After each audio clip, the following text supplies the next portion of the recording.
Doing well, doing well. Mm. It's not Yeah. raining now, Oh, it's not so it's raining for a good. change. Yeah, Mm. No, we had mad winds up here in the north yesterday. Mm. Uh, yes. so, but it's yeah, it's although saying to someone who lives in Okinawa about complaining about the windy weather and the rain might be a bit, you know, it's not as bad as what you can Mm. get in monsoon season. It's funny because it's never like even I sound like a lunatic of an Irishman, but I was very disappointed with typhoons. And the reason why I'm so disappointed with typhoons is it just doesn't have the bite in it. Do you know how, like, when you've got cold, windy rain in Ireland, you can feel the rain banging off your Yeah, cheeks? It's cold, it's everything. Typhoons, there's just, I kind of went out there and I was expecting, something that the wind wise to actually hit me. And I live on an island as well. So when people are like, oh, it's very, very bad out here, it's very terrifying, I was expecting more of a hit with the wind and the rain and stuff. So I was sitting there very, disappointed. And don't get me wrong, I'm not going to be like running around half naked in a typhoon or anything because of the danger of being hit by something. But at the same time, I was kind of disappointed, especially the first year I was here, about the lack of a punch to a typhoon. But it is what it is. I say that now, and I probably jinx myself. yeah. But Later on. the difference is you have typhoon season. We're in Mm, Ireland. I'm on the southwest coast. mm. We have wind all year round. Yeah, like Sort of. that's what I felt like when typhoon season came here. I felt like, well, this is every day in Ireland, Yeah, in Okinawa. Most of the time you have seasons where it's just, completely perfect. It's heaven on earth. Now, don't get me wrong, there's a lot of rain coming in right now. And there was a very bad typhoon over in the Philippines, which brought in, what was it, a mini tsunami into the area as well, which was very, very bad, very terrifying as well. So yeah, it's funny, like, from my Irish interpretation. All right. So then, how are we keeping this morning? Are we I, all put I, in? Dennis. Is Dennis in? Is he? Yeah, Happy days. and someone's Uh, asking you to do a series on the origins of Irish surnames from clans and families, especially in Munster. oh yeah, we were doing that for what was it, next week? Were you asking last week as well about that one? Because I think I've got booked in for next week. We are covering the same time again, unless you guys want to go earlier or something. But yeah, booked in for the same time next week. We are covering. Let me just check the title there that I Yeah, put in. it's late monster history or something. I think I Yeah, remember so somebody reading. asked about it last Yeah, week. I don't know if that's the same person asking for that one, but yeah, we have late medieval Gaelic Munster posted in. So yeah, we could cover surnames and clans. Michal would be more than happy to cover surnames and clans. Hmm. Yeah, and Owen, me and Owen, or Owen and I, have great overlap in our sort of interests in families such as the Sullivans, the McCarthys. Um, so, any if you have any interest in what I like, I'd say is that I give a general um, history overall, but Owen's very good for filling in the gaps where I would sort of miss over because time constraints or it's not Hmm. intuitive for the narrative that I'm sort of the story I'm because I do it canonically. Is that what you do it like through Yeah. the years? So if you, I would recommend watching my Sullivan video and then going to Owen's channel to get context for certain centuries. Mm. Oh, hi I. Kira. It's raining in Mayo. It's very bad at Mayo, is it?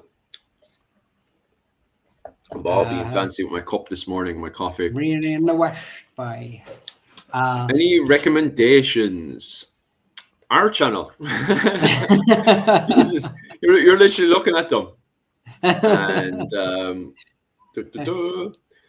I suppose we'll start this morning. What's this comment here? So putting hands in pockets is rising against the British. It can be. can be at times. If you've ever been to England and you've ever been to some, myself and Mihal have been to a few stuff, all right.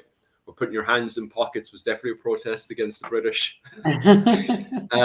What was it called? Now then, I suppose we'll start off. So the whole conversation on who are the Anglo-Irish, and before we came on, it was Owen O'Neill was saying this morning, definitely make sure to highlight the word medieval, because I was saying to him about the fact that anytime we bring up the conversation on the Anglo-Irish, people are very quick to suddenly start talking about 1916 or modern Anglo-Irish in Manchester, Liverpool, and London.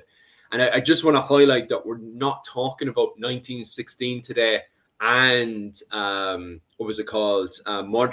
Anglo-Irish of today. Just to highlight that for sure. That this is a topic that we're not covering today, and that we're mostly trying to focus on the Anglo-Irish of the medieval era. So just to get that out of the way, specifically, I want to kind of define the word Anglo-Irish of the 15th century, the 15th, 16th century. Is when I'm using the term Anglo-Irish, I'm mostly talking about the 15th, 16th century, which is the era of the late 100 Years' War, the Wars of the Roses, and then going into the Tudor conquest of Ireland. And it's mostly covering the foundation of, how we say, the Normans in Ireland that came over around 1169 to 1172. At the same time, I know the comment section is going to come in here and correct me about the term Norman as well, because, what was it, last year and this year, it's been definitely a thing of debate. Should we still be using the term Norman in, 2025, especially when we have two books that came out last year, which is the Medieval Irish Kings and the English Invasion, which questions the term Norman. And I suppose rightly so in many ways, because at the time of around the 12th and 13th century, as we're calling them today, Normans didn't refer to themselves as the Normans. The first wave that came in around 1169 referred to themselves as the Knights of the Welsh Marches. And then the second wave that came in around 1172 defined themselves as Henry II's knights. So the term Norman, the way we use it today, is a modern interpretation in many ways. There are many members who invaded around 1169 and 1172 that did have ancestors, their grandfathers and so on and so forth. And also they had cousins and other uncles and family members who were from Normandy. So they still, around 12th and 13th century, many of these people did have connections going back to Normandy, which Sean Duffy and many others do discuss about. So it is, from the get-go, I am aware that people are, when they're talking about the foundation about these people, they are using the term Norman. But today, when I say the term Anglo-Irish, I am talking about the 15th to 16th century. And at the same time, I am recognizing that people are debating and arguing about the term Norman when talking about the 12th and 13th century. Pretty much covers it, lads, isn't it? My opening statement in many ways. Mihal, you look like you want to say something there. No, I agree. It's not, it's not a neat label, so, it's something that needs clarified just at the start, because of just how, it's a topic that covers century-long invasion, settlement, mixing, resistance, reinvention, and, so it's, people just need to get that in their sort of minds before we continue. So you're right to just sort of clarify that. So no, I was just nodding away contently, just happy days. Thinking. Right. And on top of that as well, just because we will be jumping around today, I noticed that last week people were struggling with these terms, and rightly so. If you're not from the island of Ireland, you wouldn't have grown up with many of these terms. So I do understand that people are tripping over them. The pronunciation of these, by the way, is if you look at the very north there in the green spot, you have Ulster. Then in yellow, we have Connacht. Then at the bottom there, we have Munster, Leinster, there in red. And also in the middle there in purple, we have Meath. Okay, so just to get the pronunciation, because I know a few people were complaining to me, all right, that when we suddenly ran over to Leinster, we did lose a lot of people there. So just to define that before we start racing off again about many of these definitions, especially to our American and Canadian audience tonight. Just to define there, in 1169, when we have the opening invasion from the Normans, they come into the Leinster region. So if we look back at this photo here, we have Leinster. This is the region that the Normans go into during the first wave of invasions, right? In particular, when we talk about the Butler family, they invade into what was at the time as the realm of Usherga. So when we talk about the Butlers, just be aware that this is the territory here that they invade into, with, as they are referred to at the time, and Michal is more than welcome to correct me if I get any of this wrong, the Gillypatrick originally in this area. And they're kind of the ones that end up, as we'll explain later on, kind of in that kind of Anglo-Irish world as well, kind of going in between. And they're from there when we do get the, later on then in around 1172, we get what modern historians refer to as the Anglo-Norman invasion in 1172. And they start to branch out from there, branching off to the likes of Ulster in the north, into the Meath area, and also over to Munster as well, and various other spots in Connacht, which we'll talk about in a bit, as these Normans, as we call it today, settle down into Ireland. Also, another thing I want to note as well is that when these Normans are penetrating into the island of Ireland, a lot of people have a interpretation that the Irish are savage, backwards, running around half naked in fur. And I just want to highlight that that's not, completely the case at all, to be quite honest with you. Here's a depiction of what the Normans look like in the 12th century.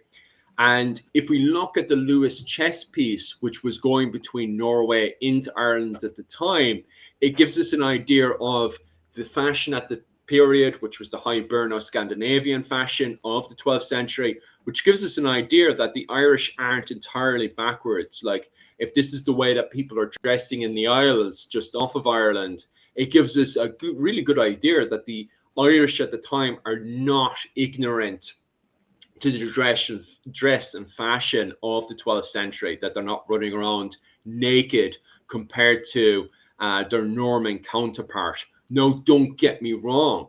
The reason why the Normans are so dominant is because of their cavalry charge. If you look at the military history and literature at the time, every single time a shield wall or spear wall comes up, the Normans are so quick to charge in and just smash up the lines, the flanks. And that, ultimately from a simple interpretation is why the Normans are so dominant at the time. But they're not dominant because the Irish are running around half naked against the superior Norman military force. However, at the same time, I am aware, if we look at Gerald of Wales's work and then compare it to the likes of the Book of Kells, and then we look into the literature of the likes of the Finn cycle and also cattle raiding in general, that we do have people that place, the likes of Riveted Mail and Gammonson to the side and go cattle raiding. So I am aware that we do have cattle raiders, Kearns and Uglock, who go out and cattle raid, and they're the ones that run around half naked and even go into skirmishes in battle, perhaps with, lacking the armor that the likes of the Cleary and Ridra the King's Warband, and also the King's Knights would lack going into the battlefield. But if we look at the likes of Sean Duffy's evidence that he has analysed, looking at the likes of the Wallace collection and stuff in Dublin, we can see that there is plenty of riveted mail and also armor-piercing arrows and weapons designed to fight riveted mail. So the armor of the period is fully, there inside of Ireland. So I just want to highlight that there isn't a huge jump technology-wise between the Gael and what's it called, the Irish. So at times there is a blur between both the world of the Gael and the world of the Normans at the time. And one family in particular, as I was highlighting there earlier, with the Uisreacha, you can see that's the territory of the Uisreacha there that we're talking about earlier. One family that goes into that blur of the Anglo-Irish world is definitely the Fitzpatrick. Micheál is definitely somebody who could definitely elaborate on to that family in particular, the way that they are from the get-go blurred between the world of the Gael and the English world, definitely from the get-go. Is there anything, when it comes down to the discussion of the 12th and 13th century, is there anything else you'd like to add on to, Micheál, when it comes down to that? No, but the McGillapatricks, the problem they have, which some families probably, like the O'Briens, who are able to push out Norman expansion relatively quickly and then solidify their sort of area. The De Clares, who held large territory there, sort of fragmented, and their lands were sort of not contested through the heiresses of the De Clare estates. But the problem the McGillapatricks, who later became the Fitzpatricks, is it's the butlers that sort of come into their area. And anyone who knows Butler history sees how dominant they were and remained through Irish history, especially in the northern parts of Uisreacha. So the McGillapatricks and their vassals, such as the Brennans, etc., were kind of forced to straddle these two worlds of Gaelic identity, Norman identity, very quickly because of just their location. You've got the Pale to their left, well, right, if you're looking down on the map. You've got the Butlers to their west. You've got the Fitzgerald, that's north and south. So they're quite central and from quite powerful Norman dynasties that, to retain any power, you have to sort of sit on that fence and play politics. Although the Fitzpatrick name doesn't actually come till the surrender of Regrant, the 16th century, sorry. But you can see very quickly that they are forced to sort of a lot of families. They're not the only one, and many would fail at this. Others would survive. We've got the O'Neills, we've got the McCarthys, we've got the O'Briens. So they're all these powerful families are just doing what they need to do to survive from this sort of onslaught of political, cultural, military dominance that's sort of happening very quickly until they're able to establish themselves as independent. So yeah, I definitely agree with that, especially with the lack of action from the likes of Rory O'Connor and stuff. Rory O'Connor I don't know if Owen O'Neill's going to correct me on this one, but the moment Strongbow arrives, what was it called? Rory O'Connor, the High King of Ireland at the time, the man with the biggest stick, he's kind of running around, not sure what he wants to do from my interpretation of the literature. And when Henry II rocks up, Henry II seems to be so central because he rocks up with a force of 4,000, and this isn't a force of like peasants or anything. It's a force of retinue, which is kind of like the special forces at the time. And especially the likes of the Uisreacha and the men of Meath, they're definitely fully in the line of sight of Henry II. So I don't blame, and with a force of 4,000 men, when they casually have a force of 120 Clí King's Warband, I don't blame the likes of who by the way, like they don't have a form of nationalism at the time. It's all about your, as we would say from a modern interpretation, clan. It's all about your clan and looking after your family. That's where your loyalty belongs. Of course, they're going to be very quickly going, oh yeah, I submit to you, no problems. To be honest with you, I do the complete, the very same, even with nationalism. If somebody has a force of 4,000 men, what was it, just 20 miles from my home, I'd be very quick to surrender as well, especially when the government isn't willing to support me. And that's from a modern perspective, to be quite honest with you. Owen, is there anything you want to elaborate there? Or Yeah, well, I'm not going to disagree with you, but just to argue on Rory O'Connor's behalf, I think he was unlucky and he didn't understand that the rules of the game were changing. Sort of so from the perspective, if we're Irish in 1172, 73, and we're discussing what's going on, our obvious references are the Norse invasions, if you like, which took place over a couple of hundred years. And what happened to the Norse? They get absorbed. And then Gaelic legends is all about absorbing people getting absorbed in Ireland. So then O'Connor is more unlucky in that one of the most centralized countries in Europe at the time is England. yeah. And you have like Henry II was very skilled, very able, but he had loads of problems. Like there's the war with his mother, etc., etc. But he wins it, so he's strong. He's jealous. He does not want his strongbow and them developing an alternative kingdom. So he comes in. O'Connor just does what the Gaelic lords have always done, kind of roll with it, sort of fight when you can fight, and then postpone, not realizing that all of a sudden we have this new force and they're here to stay. And instead of Dublin being a source of wealth, which the North City had been for a couple of hundred years, all of a sudden it becomes the capital of this new kingdom. And I think no one in Gaelic Ireland realized that for quite a while. I wouldn't even, I can't offhand say when the penny dropped, but it took quite a while. Okay, just heading back into the comment section. There was actually one second. Wait, what? The TikTok comments aren't coming through on the group chat. Oh, you managed to get TikTok up and going. Can you, if you can, what you could do is actually just copy and paste it into the private chat if they're not breaking through. Let me just have a look there. Oh, you do have TikTok up and running. Nice one. What's the viewership for TikTok? I just want to see if it's actually, it must be just broadcasting over and not, because I noticed that that's the same with Instagram as well, that it has problems bringing it over. It's mostly Facebook and YouTube seem to be the best for bringing comments and stuff over, to be honest with you. There's 63 on TikTok at the minute.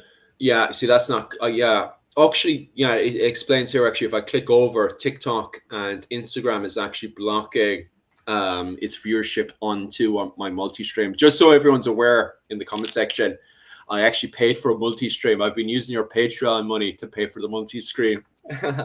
But what was it called? Yeah, I'm using multi-stream and it's not bringing the TikTok and Instagram comments over. So if I don't see your TikTok comments, I apologize for that. But what we'll do now is I'll have Mihal and Owen, if you guys are using TikTok and Instagram, will you just keep an eye on that? And what you can do is copy and paste the comment over to the private chat, or even just read it out loud, and we can go through there, because your feedback, I'm looking at the comments, some of the comments here are absolutely brilliant to start off with, and I kind of want to continue that momentum from you guys. So don't hesitate to leave comments down below, because these comments are absolutely brilliant. Okay, at the same time, I could end up having conversations about a lot of this stuff all day, to be honest with you. Yeah, you guys are right, by the way. That's what I actually wanted to talk about next. As these Normans are invading, penetrating through, You're bang on right. They end up leaving a massive lineage into the island of Ireland, especially around the Leinster region. So mostly for the main part of this, especially when we eventually get up to the 15th century, which I want to talk about today. And when I'm talking about the Anglo-Irish, I'm not talking about the Anglo-Irish of the 20th and 21st century. I mostly want to talk about the Anglo-Irish of the 100 Years' War, the Wars of the Roses in Ireland, and also the Tudor invasion of Ireland. So when I'm talking about Anglo-Irish, I'm talking about the medieval interpretation of the Anglo-Irish, not the modern interpretation of Anglo-Irish and Manchester and Liverpool and all that kind of stuff. I'm not talking about that so much today. So the main penetration that we have from the very start happens around the Leinster region. So we can see the majority of influences and culture of the Anglo-Irish culture mostly penetrating the Leinster area, especially around the likes of the kingdom of Ushraga and Waterford and stuff, where we can see even we naturally expect the likes of the Butlers to be very Anglo-Irish, between the world of the Gael and the English. But at the same time, as myself and Michal were highlighting, is the fact that this isn't just the people of Norman descent that start to take on the whole Anglo-Irish identity. It's also Gael as well. You do have Gael, like Fitzpatrick's, for example, that are between the world of the English and the Gael when it goes on to the 15th century. Next, I just want to head over to what's it called? The 13th century. I just want to get deeper into it before we have a deeper discussion. This is a map here of what Ireland is like after we have all these initial invasions to Ireland. As you can see here, we still have Leinster and Meath, which is heavily under the control of the English of the period. Now, granted, these people are still of Norman descent, the majority of them, such as the Bergs, the Butlers, the Fitzgeralds, and they're mostly fixed around the Kilkenny area at the time. So we can see majority of that kind of influence later on of that kind of Anglo-Irish identity. But it needs to be noted as well that in the 13th century, many of these people did consider themselves English at the time and did see themselves as loyal to Henry III. Many historians point out that Henry III was sort of seen as a failed king, both in England and France. However, in the 13th century, he was very successful in Ireland to have that English identity that these Norman knights did, to a certain degree, did define themselves as English knights in Ireland at the time of the 13th century. And they did have their armor and the way they did dress was different to the Gael. Now, don't get me wrong, at the same time, those areas in the Leinster and Meath area are still of a blur. It's not completely black and white, but if we look at an English knight here, and then we look at the dress of the Gael at the time, especially the likes of the Gallowglass effigies, etc., we can see differences, massive differences between the two, which can be further if you're looking at English knights at the time. We can see that in books and literature and stuff. And then if we look at the effigies that we can find in Iona and then scattered throughout, let me see if I can actually get a better view of that photo there. Geez, unless it comes out tiny. Oh, there we go. If we look at the effigies that we can find in Iona and also around, mostly fixed around the northwest of the island of Ireland, we can see many of these effigies of the Gael is far different to the effigies of the English of Ireland in the southeast of the island of Ireland. So even in the 13th century, there are differences between the Gael and the English of the period. If you guys want to have another look at the Celtic Templar over his channel has done videos on the way that the Gael have dressed at this period. But at the same time, I just want to also highlight that it's not completely black and white. This is a seal from the O'Connors, which depicts more of a kind of European style at the time. So to say that it's completely black and white isn't always the case, and that we can still find effigies that have more of a European style at the time. So, especially around regions of Connacht and areas that are blurred between the English world and the Gael world, it's not completely black and white at the time. We do have a blur between the two worlds. However, at the same time, just before I go up to the 13th century as well, do you guys have any feedback, or is there any questions coming in there? I can see one or two of them popping up before I push forward. Just one point, Philip. Caveman says Ulster held against the Norman invasion apart from County Down, but the Normans went much further into Ulster. They reached Inishowen, and they reached parts of Derry, like sort of in their main strongholds was in Down, and Ards is in Antrim, isn't it? Because the Savage. No, Ards is North Down. It's on the northern tip of the Ards Peninsula, so it's just south of, just on the map. You'd be Bangor at the top, Ards is on the bottom, at the mouth of the peninsula. But Carrickfergus is Antrim. Yeah, Carrickfergus is North Antrim. Yeah, because like that was one of the main castles in Norman castles in Ulster. So it was a bit more than Down. Yeah, but you've also got to just with the Ulster sort of thing. So the Hanlons, who were from Armagh, which is the bordering county to County Down, and they held parts of County Down as well. They were another family that allied themselves very closely with the Normans. In fact, they're not recent, but in the last sort of 15 years, they found like a ring network of Mott and Bailey structures sort of along the O'Hanlon Norman lands, as it were. But then they find later ones a little bit more scattered through O'Hanlon territories. And this sort of coincides with how the O'Hanlons actually sort of leaned more towards using the Normans as allies and of fending off the Kenaloan and other Airchelan groups from the south. So again, this is another example of blurred lines where it's not clean cut, where we show a map of blue being the Normans, green being the Irish. But these maps are just a snapshot of a single moment in history, when actually every season those borders change, depending on marriage alliance, depending on everything that you would come to expect with shifting boundaries. I have a very good example of those shifting boundaries.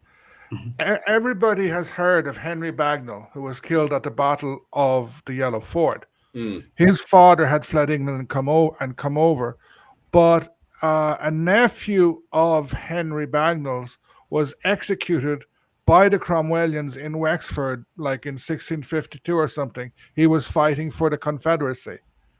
And then the song Kelly the Boy from Killaan, about 1798. It refers to Bagnall Harvey. I think Bagnall Harvey was a descendant of the Bagnalls. And again, it's just blurring these lines that get moved all the time. Yeah, but I also agree with the comment section. It's there. I know there's more comments and stuff coming over from TikTok there, and we'll get over back. Don't worry, we haven't abandoned you guys in TikTok. We have a very funny thing going on over there.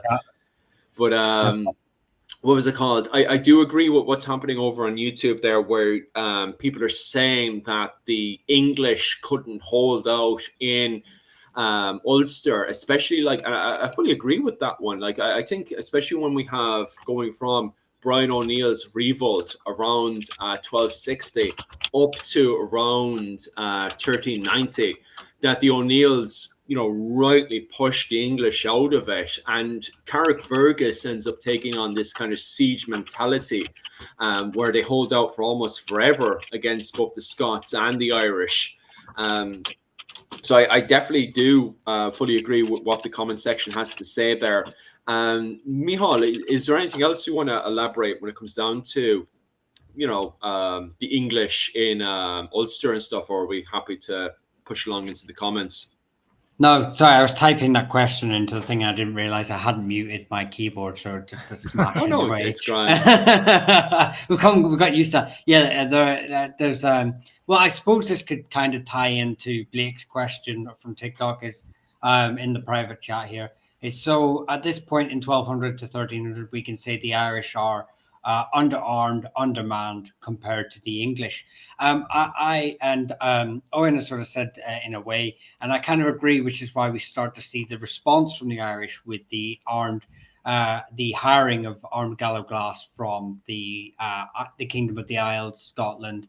I mean, these networks already existed because these families living along the Isles of Scotland were a mix of Hiberno, Norse, and Scottish families.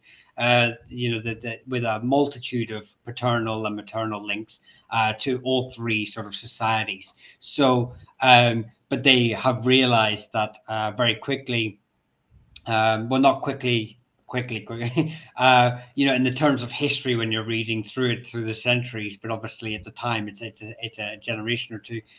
That they need a response to this Norman cavalry charge, these Norman tactics, these heavy Norman horse. The fact that the Norman cavalry, one of the unique things about the Norman cavalry is they are so organized, they are able to do multiple charges into an enemy line.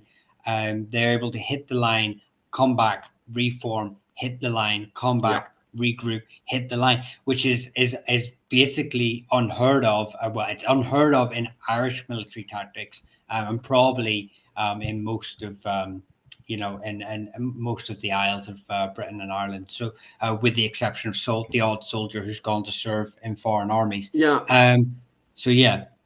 I fully agree with you, Micheál, and I think it goes back to what Owen was saying earlier, that the O'Connors are just like wakey. Like, even when the invasion is happening, Rory O'Connor's just, he's not waking up.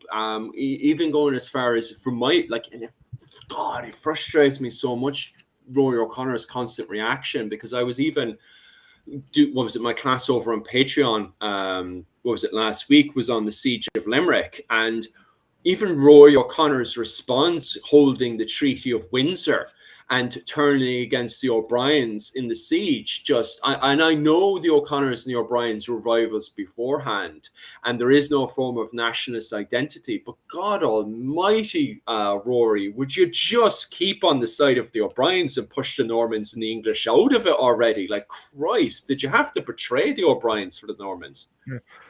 I think you're touching on an important point there. Like, it's too easy to talk about, the Norman penetration, the Normans were doing this against the Gaelic Irish, etc., etc. Whereas the Gaelic Irish were continuing their own political struggle. Like we mentioned, like the fights in Ulster in the 13th century. To Brian O'Neill, okay, he began to adopt some sort of patriotic call, but beforehand he was embroiled in a struggle, an internal Canon Owen struggle against the McLaughlins, and he won a big battle where a huge amount of McLaughlins gets wiped out. And then even in the Battle of Down, there were Gaelic Irish on both sides. Sort of, and you can find the same down in Munster, the Battle of Callan, which was a Gaelic success, the opposite of the Battle of Downpatrick. It was more or less the same year, which was very important for the McCarthys. It was part of a McCarthy civil war or internal conflict. So you have these dynamics, these succession dynamics of families or groups fighting against each other, and many of these people are trying to drag the Normans into their own successions, whereas the Normans are busy carving out their new lordships, and it sort of, in a way, they were doing what the Gaelic lords had been doing, but because of their cavalry and their armor, their legitimacy, whenever they got granted land from London, they were able to carve out much a new type of state. Mm. And it's very very funny inside of Ireland. Now I'm not saying that the Normans were saints; they were fighting amongst themselves as well. Like you can see that from the get go when you have the De Clares and the De Lacys, arguing from the get go. But at the same time, there's still that kind of English identity between the Normans in the 13th century when fighting against the Gael, where the Gael just seem to be constantly, raging into their next dispute amongst themselves. But at the same time, it's funny that, you have somewhat of an English identity inside of Ireland. But at the same time, inside of England, they're going from one Barons' War to the next Barons' War to the next Barons' War. And it's the same thing in France as well, where, you have lords fighting lords. Same thing over the Holy Roman Empire as well. So it's funny that through all of Europe, we're having all of these Baron Wars kicking off, which at times, most of the times, like most of these history books that I have in front of me, have this idea of a complete unified, centralized England. But inside of England, that's not entirely the case. Yeah. That they are the English inside of England are actually fighting amongst themselves. But it's so strange on the opposite side, inside of the island of Ireland, there's sort of this kind of, although at times they are having rivalship and fighting amongst themselves, there's still a level of unification there. One difference between the Irish case and the English case. In Ireland, one of the unifying themes among the Anglo-Normans becoming the Anglo-Irish is law. The Normans are following English law, which whatever the name you want to give to it, common law, in which there is a legal succession, i.e., the eldest son. The Earl of Desmond is succeeded by his eldest son. Okay, sons can get killed by brothers can get killed by brothers, but there is still this legal thing, and whoever occupies the English throne can use the law to remove people. And one of the Earls of Desmond got beheaded at some stage. I know that when there was a weak king such as John, like the English lords are changing, the earldoms, etc., in Ireland are changing rapidly. But if an English king says, "Okay, Brian O'Neill, I depose you," Brian O'Neill says, "Yeah, so what?" Whereas if he says, "Mr. Garrett Fitzgerald, you're deposed," Mr. Fitzgerald or Lord Fitzgerald has some sort of a problem. Yeah, it's very true. I was about to say something. Oh yeah, there is a comment that Michal posted up from TikTok there that I just want to answer before we pop over to the 14th century, which is, why was Meath dissolved as a province? Does anybody know? Owen, do you want to elaborate on that one? Or I actually just cheated and looked and discovered that it was only officially dissolved in 1610. At least that's what Wikipedia is saying. I think it's basically because it got conquered by the Normans fairly early on. It became the Lacy territory. Yeah, and so therefore, I have a feeling that it gets overlooked and it gets reduced, and then you're dragging into the politics of the new colony, if you want to call it that, whatever you want to call this new emerging Anglo-Norman, Anglo-Irish entity, whereby in the first 100 years, the first 150 years, there's a great turnover in like the big lords, and then the castles and lands change over. So it gets taken by the Normans fairly quickly, and I think they may not have understood it as a province. They may have today may like it's probably the same size as Yorkshire, one of the big English shires. So they didn't see it as a province. They may not have understood what a province meant. Yeah, it's funny though, because Hugh de Lacy does get recognised as Lord of Meath, but I think definitely disappears once the Fitzgeralds kind of take over that whole region. Well, the Kildare Fitzgeralds kind of take over that whole region and kind of blur it between the what was it, Dublin and the Butler territories and stuff.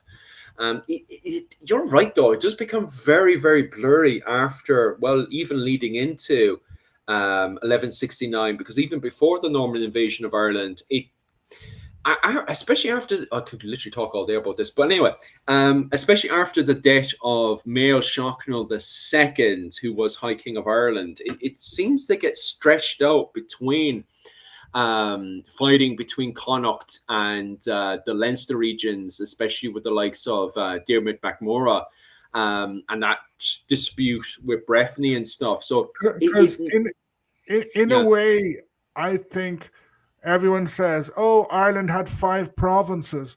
yeah, It actually had more, yeah, because what's the Irish for Ulster? Ullad.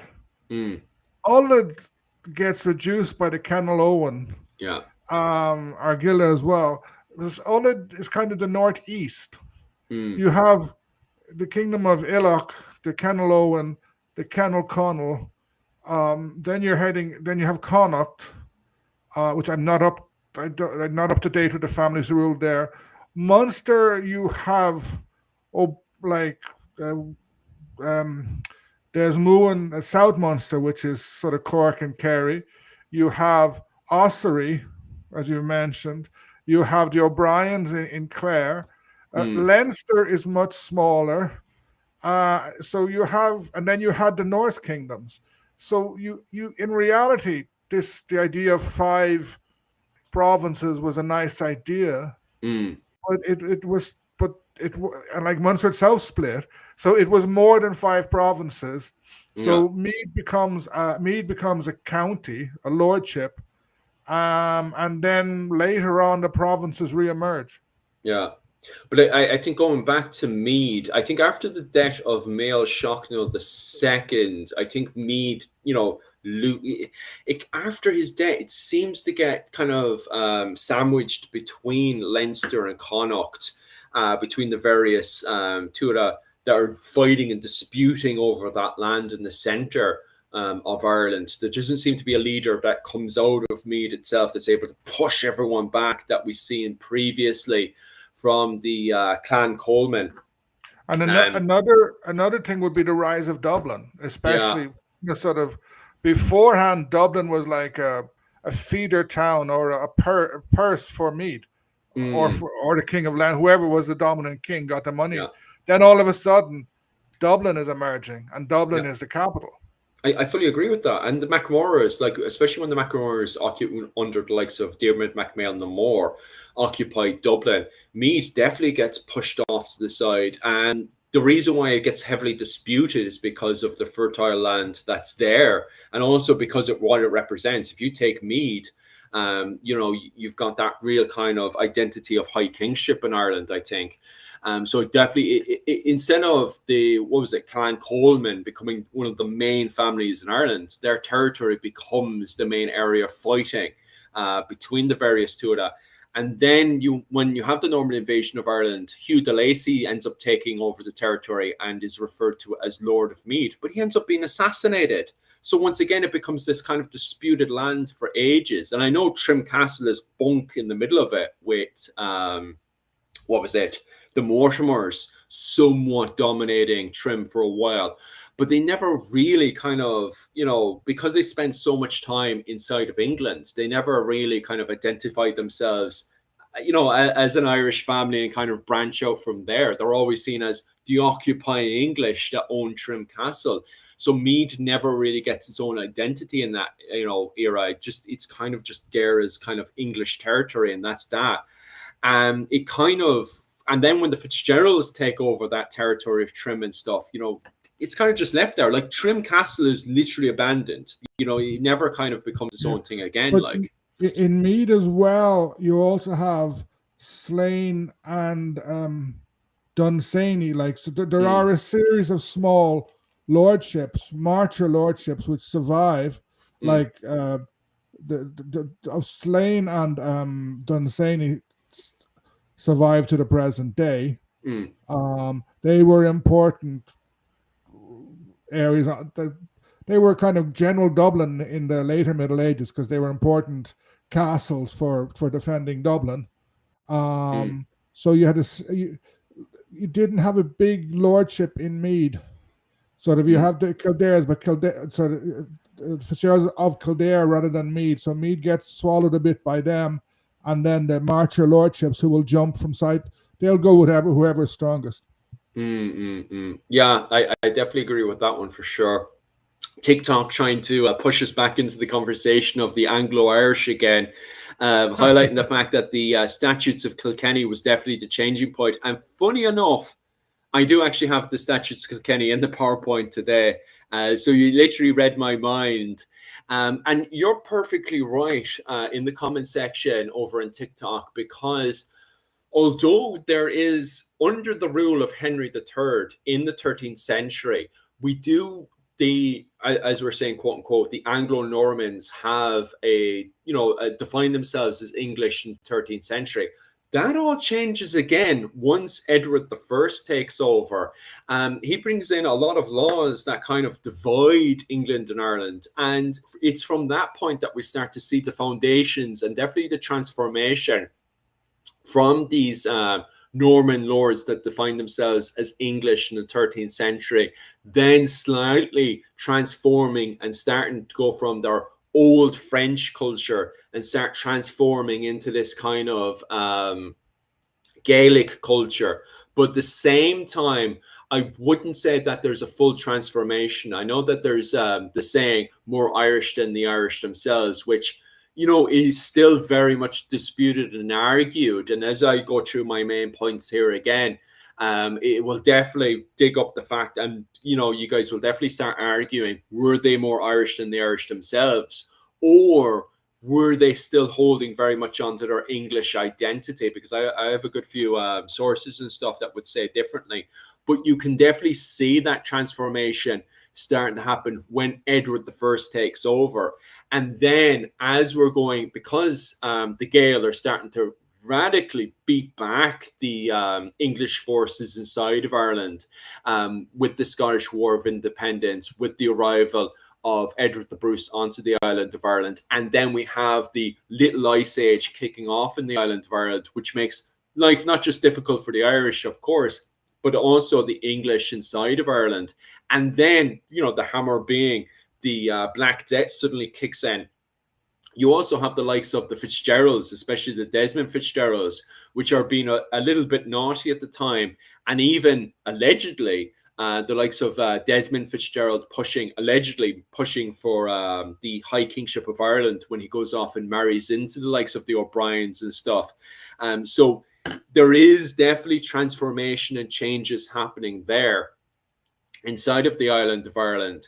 And we see a decline of the English population inside of these English ran territories, especially after the Black Death. And we start to see the Gael, the native Irish people, start to occupy the cities and stuff. So we start to hear the Irish language being spoken once again in city settlements such as Dublin, Waterford, Cork, and Limerick. But at the same time, inside of these settlements, they're still, like, if you read letters and stuff, they're still defining themselves as English. The civilized English and the wild Irish outside the walls. So I'm not going to turn around and say that, oh, well, they're 100% identifying themselves as Irish Gaels and stuff. It seems to be quite complicated in reality. But at the same time, when Lionel of Antwerp, the Edward III's son, comes to Ireland, he full on sees that these people who allegedly identifies themselves as English are wearing Irish clothing, speaking the Irish language, and playing hurling. And he brings out the statutes of Kilkenny to prevent this transformation of these people that are between the world of the Gaelic, and the English world as well. And that's why when I use the word Anglo-Irish, I'm talking about these people that are starting to appear in around the 14th, 15th, and 16th century. Oh, no, Neil, you look like you want to burst in and say something. Yeah, I just wanted to stir things up a bit because we're talking about English settlers, but not all. there was over the first couple of centuries settlers. They weren't nice or anything. They were, commoners, Yeah. but not all of them were English. Mm. So if you had people coming from Flanders and places like that, until the 19th century, in part of Wexford, there was Yolo language, and which was kind of a mixture of Old English with a bit of Flemish thrown in. Mm. And if you go on YouTube, you can find more stuff about it. And in the north of County Dublin, there was Fingalian, which I know less about. So you had other groups, because England was not just England. England was an empire as such. You had England, you had Wales, large parts of France, depending on the time, and I don't think the Low Countries, but they an English soldier could have been from Scotland, from Wales, from London, from Calais, or from other places. So we have to take that into account as well. Big time. Especially for the arguments and debates that we'll have for the next good few years, all the way up to 2030, when this discussion is going to pop up again and again and again, especially when France wants to celebrate its Norman heritage and stuff, which has started a whole load of arguments inside of the Irish Parliament, especially when, it's so strange, because France wants to give us money to celebrate our Norman heritage, and yet there's people inside of the Irish Parliament don't want to accept this money because they feel it would undermine our heritage and history inside of the island of Ireland. But it's definitely something that we do need to engage and talk about. What is the Norman identity? Finn Dwyer did a very, very good talk on that on his podcast. Yeah, and it's only recent as well. I really should have chucked it into the today's chat and everything. And a great book that's going to come out next year. It was meant to come out this year, but it's been delayed for a bit. No surprise, because of the amount of stuff that's happening politically. But a great book to pick up next year is going to be Invasions 1169. I can't wait for it, because I can't wait to see what Sean Duffy has to say, especially in a reaction to this book that's come out last year as well, which was the Medieval Irish Kings and the English Invasion, which was a book to really shake up our understanding of the identity of the originally the first wave in 1169 was referred to as the Knights of the Welsh Marches. But from a modern understanding, we always refer to them as the Cambro Normans. And then the second wave, which was 1172, which was the English Knights in Ireland, which we refer to from a modern interpretation as the Anglo-Norman Knights. However, in the last 2 years, we've been really shaking this up on, okay, so who were these people? And then as we enter into the 14th century and we talk about their identity inside of the Statutes of Kilkenny, who are these people? And you have to remember, this is important to us because this is our DNA. Like the comment section is highlighting again and again and again. And it's the same with myself. I'm exactly the same. We have Norman DNA inside of us. So asking the question, who are we, especially this year when we have so much arguing between the migration into Ireland, and we're still trying to define who we are as a people, it's definitely a very, very important conversation to have, for sure. And as Dr. O'Neill is highlighting, the fact that this is a very complicated conversation to have. Micheál, do you have anything else to chuck in there to add into the petrol onto a fire? I was muted. I have no idea where we were. Susie replying to comments on TikTok. Oh, yeah. Chuck in there. Any decent conversations or because I don't want to alienate the TikTok fans.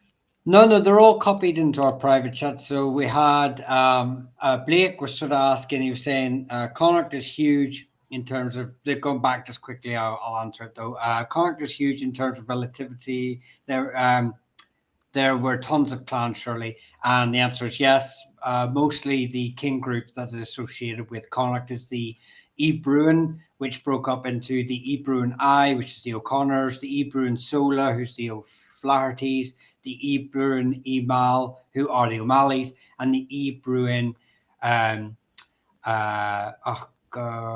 Ebruin Brefna, who are the O'Rourkes and the O'Reillys, but the Ebroon Brefna and the Ebroon Emal aren't actually related to the O'Connors. That's a propaganda piece from the 13th century, where they grafted their genealogies. But basically, the Ebroon is the widest, the known tribal group, and you've got the Evina, who are the O'Kellys to the south.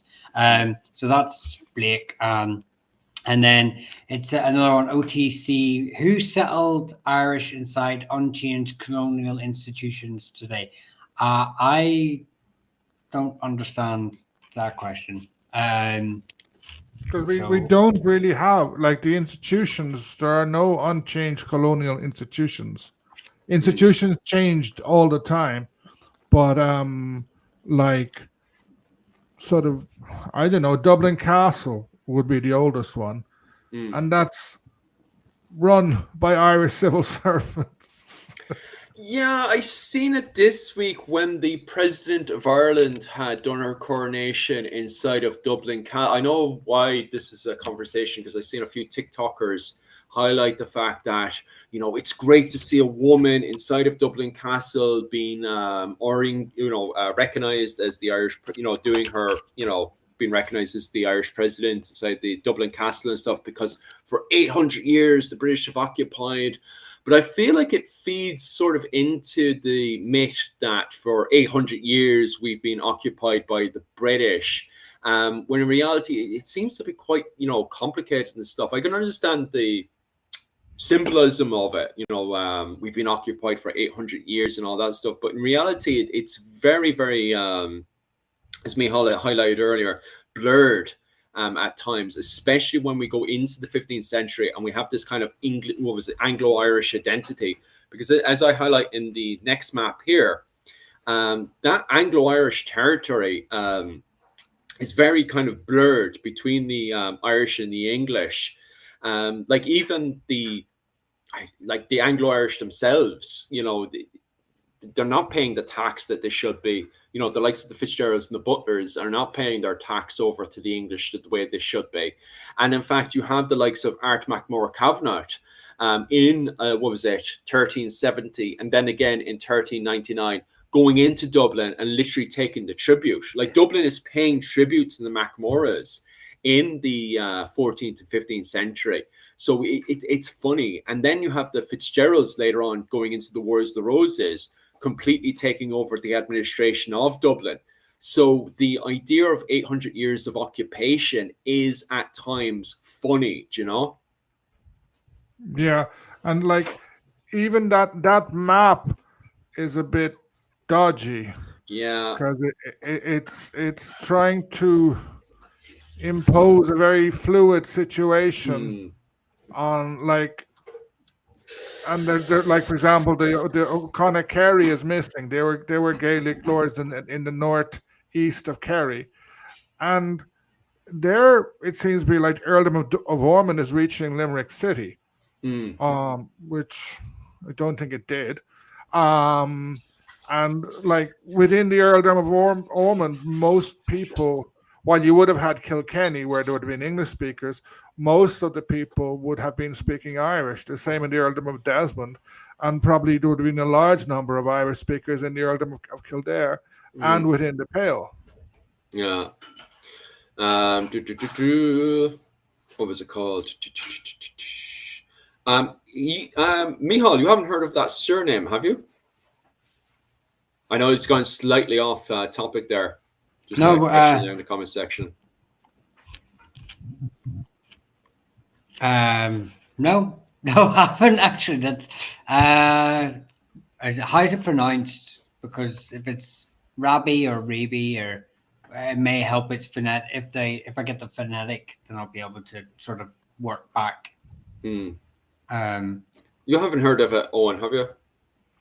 No, but I know there was in the 1990s there was Rab C. Nesmith or something, a comedian, a comedy set in Scotland, and he had that as a first name or a similar name to that. Rab. Yeah, fascinating. All right, and because I've never come across it when I was in school or anything in Ireland, I haven't come across that surname whatsoever. Normally, My if wife I just went haven't, out the door. normally if I haven't Well, I was going to say, normally if I haven't heard of it, normally it's an English name or possibly a Scottish name that's come Mm, across to Ireland.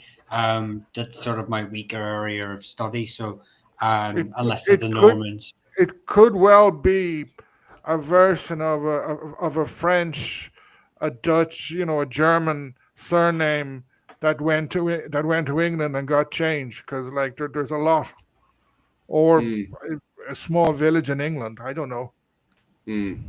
A lot of these comments now are just going slightly after the 16th century. We'll get to the 16th century in a bit because we're just in an hour in. So we'll definitely end up talking about the 16th century and then the transformation from Anglo-Irish into Old English and stuff. So I'll cover that in a bit in those comments there. Any other comments that you guys want to cover before I pop over to the 15th century and just discuss about the Anglo-Irish in the 15th century? There's just someone is just commenting about castles in Munster. Mm, Um, in a way that was due to it's especially in the earldoms of Ormond and Desmond. mm, Uh, it's good land. yeah. It's some of the best farmland in Ireland. The Golden Vale, especially Limerick, Mm. Cork, Tipperary is good. So um, I that noticed. allowed Mm, like I there would have been a lot of castles there to guard the land. mm. They were rich enough. Other ones would have been there to impress. So that's probably why. It's fascinating because from the get go, when I was studying the tower houses in Ireland, I noticed that in the northwest of the island of Ireland, the castles are. They're kind of like more like tower houses and they feel like they're more there to protect the cattle. It seems to be more part of the whole cattle raiding culture and then even the usage of the words around walls and all that kind of stuff. So when it comes down to cattle raiding culture and stuff, it seems to be very influencing the castles that we see up in the north west of the island of Ireland. But then when we look at the southeast of the island of Ireland, a lot of techniques, funny enough, that appear in both Europe and in the Middle East when it comes down to castle construction, when it comes down to the traditional siege warfare that we see in Europe and the Middle East. All these techniques appear in the southeast of the island of Ireland. And also, it's very, very interesting that when we go into the Hundred Years' War, and especially into the Wars of the Roses in Ireland, first off, the Hundred Years' War, when you have that Talbot Butler feud during the Hundred Years' War, when you have Talbot going in there and trying to fight the Butlers and the Fitzgeralds, and then later on going into the Wars of the Roses in Ireland, when we have even more sieges between the Butlers and the Fitzgeralds over the title of Lord Deputy of Ireland. That we see more classical, conventional style sieges, which, in my opinion, probably influenced why the castles are designed differently to the way they are up in the north west of Ireland. Because even if you look at the likes of Bunratty Castle and Blarney Castle, which is occupied by Gaelic families, but at the same time, those castles seem to be very much influenced from more of a conventional style of warfare compared to what we see up in the northwest of the island, which kind of more have a tower house approach, more have, kind of being able to see around them to check up on their cattle and stuff. And then even the usage of the terms of walls and stuff, which seem to reflect and then debate, could these, walls be able to protect cattle during raids? But then when we look at the south, east of the island of Ireland, and we look at those castles, it seems to be impossible to bring cattle inside of the walls. But at the same time, if you're looking at it from a defensive perspective, those castles are absolutely amazing at defending men and women as well, and children, of course, inside of the keeps and walls of the castle and stuff. And then as people are penetrating through, we can see many of these defenses, such as being able to the ability of being able to pour sand with boiling water off the walls and being able to chuck stones down on top of the enemy and stuff. We can see these defenses on the southeast of the island of Ireland. And when we look at the literature, we can see these defenses being used, and we can even see, attachments of guns and stuff being chucked onto there. So I do find that very interesting when looking at castle developments But inside of the island of Ireland. castles had a role far beyond defense. Well, it's true as well. Yeah, like 90% of Irish castles are tower houses, which are Mm, essentially fortified homes. yeah. Um, the Gaelic lords seem to love building tower houses, in part because it was cheap. Mm, Um, they did it, I'm convinced, to impress. yeah. Many tower houses would have had a hall. Yeah. A lot of the halls are stone, some were wooden. Mm, And that's where they would have lorded it. If you want to use, it's where, if you went to pay rent, you would have paid there. If you wanted to ask the Lord something, you would see him there. He's impressing you.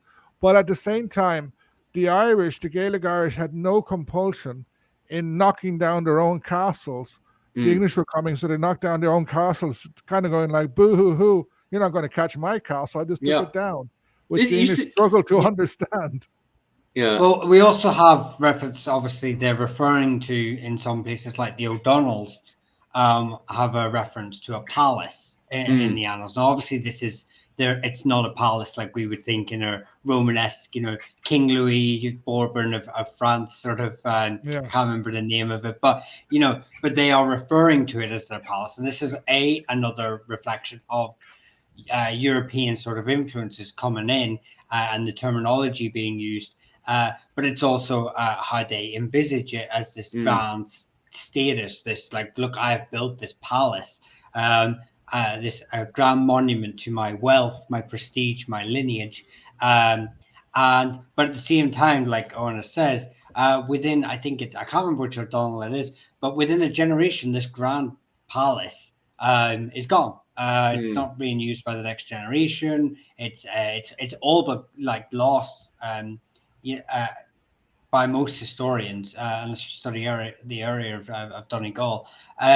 So yeah, and this is meant to be like a grand statement. So like I said, it's the Irish don't have a problem with the moving. And Owen can actually clarify a statement when I asked him on one of his recent lives about the fact that one of the McCarthys had to be crowned outside of a normal inauguration site.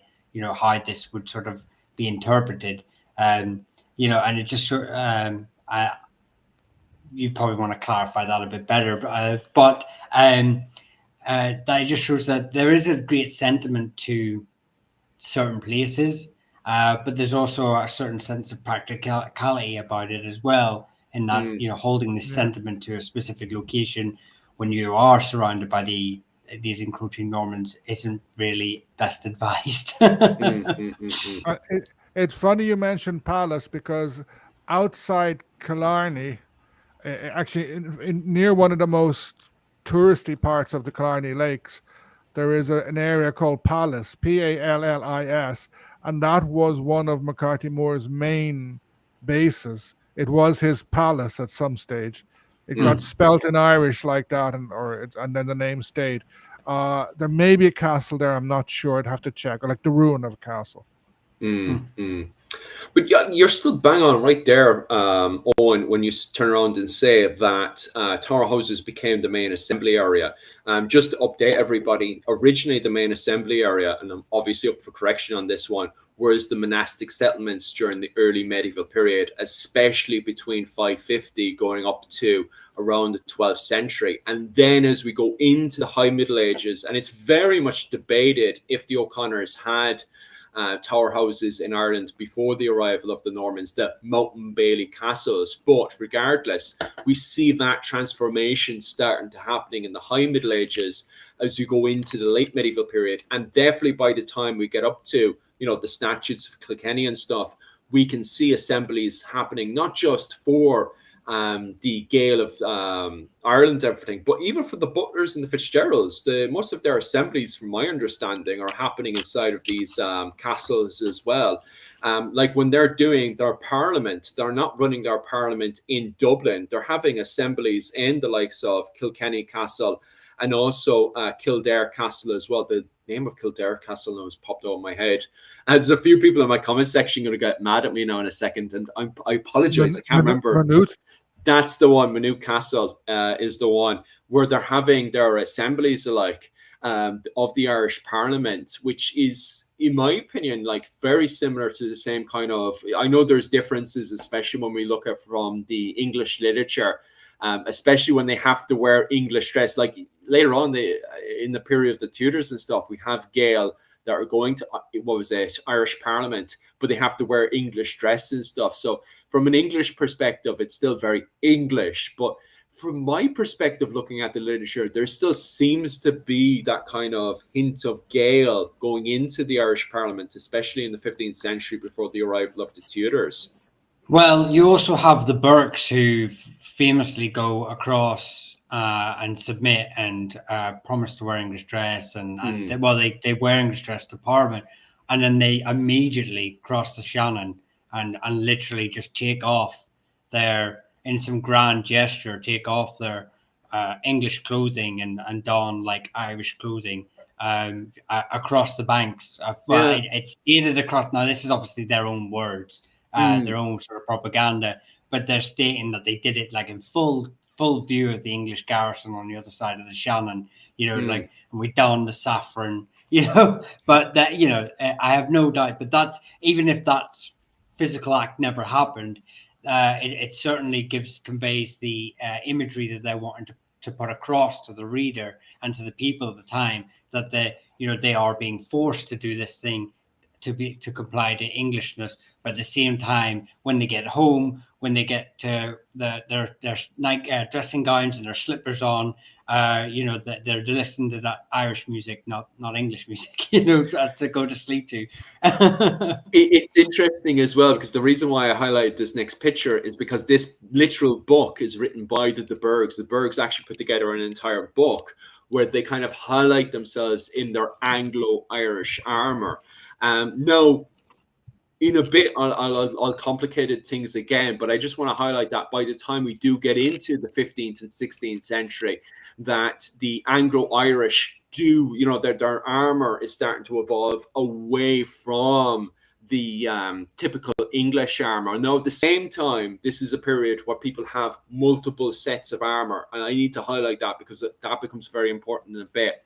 But it's very interesting that, and I've seen both at this point now English historians on YouTube and myself and the other community and stuff highlighting the fact that I think it was me maybe I'm up for correction if someone wants to correct me in the comment section, but I maybe it was me that turned around first and says, or it was Rachel, one of the other, that turned around in a live stream and said, why did they highlight the fact when we look at their effigies and stuff? I think I have an effigy down here. Okay, I apologize. I forgot to put one of the effigies in. But there's effigy based on this design here by the butlers, by the way, who are meant to be the most English ones. And the butlers themselves depict themselves in an Anglo-Irish armor set, which is designed for cattle raiding, So when people of the time would have seen this, the imagery of them going off and doing cattle raiding in their armor would have, and it's the same with the Burkes, once again, depicting themselves in their Anglo-Irish armor, going off to have this imagery of committing a cattle raid, which is interesting. Why do the butlers, the Burkes, and these Anglo-Irish families depict themselves in a very Irish way, going off to commit cattle raiding, even in their effigies, which I find very, very interesting at the time. And as you highlight there, Micheál, the Burkes at the time, who are going to Irish Parliament, are also going over, hopping over the River Shannon, taking off their clothes as a form of protest, and then putting back on their Gaelic clothes before popping into their castle. And perhaps even, at least they're going off to Irish Parliament 1 second. The next second, they're going over to their tower house, where they're probably having Gaelic assemblies and doing their own parliament, private parliament inside of there, which really highlights that these people are Anglo-Irish. There are people between the Gaelic world and the English world at the time. Anything else you guys want to advance on that one, or are we good? No, well, I think that we've been talking about blurred lines and flurried lines, so I am sure that if you could get a time machine and jump back to the 13th century, the 12th century, Mm. you would be, and you saw two armies getting ready to fight, you'd be surprised by, like, people would be wearing armor that's like, say, a helmet or a coat of armor that's 100 years old because, or 50 years old. It got inherited. Yeah. Other people would have, like, maybe some people from Tyrone, Gaelic people from Tyrone, would be wearing armor that had got plundered or captured after, from a dead Norman knight.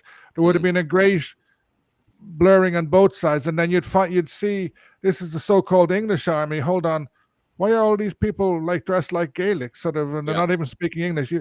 Both sides would have been blurred. Um, Someone's asking about the Fitzmaurices.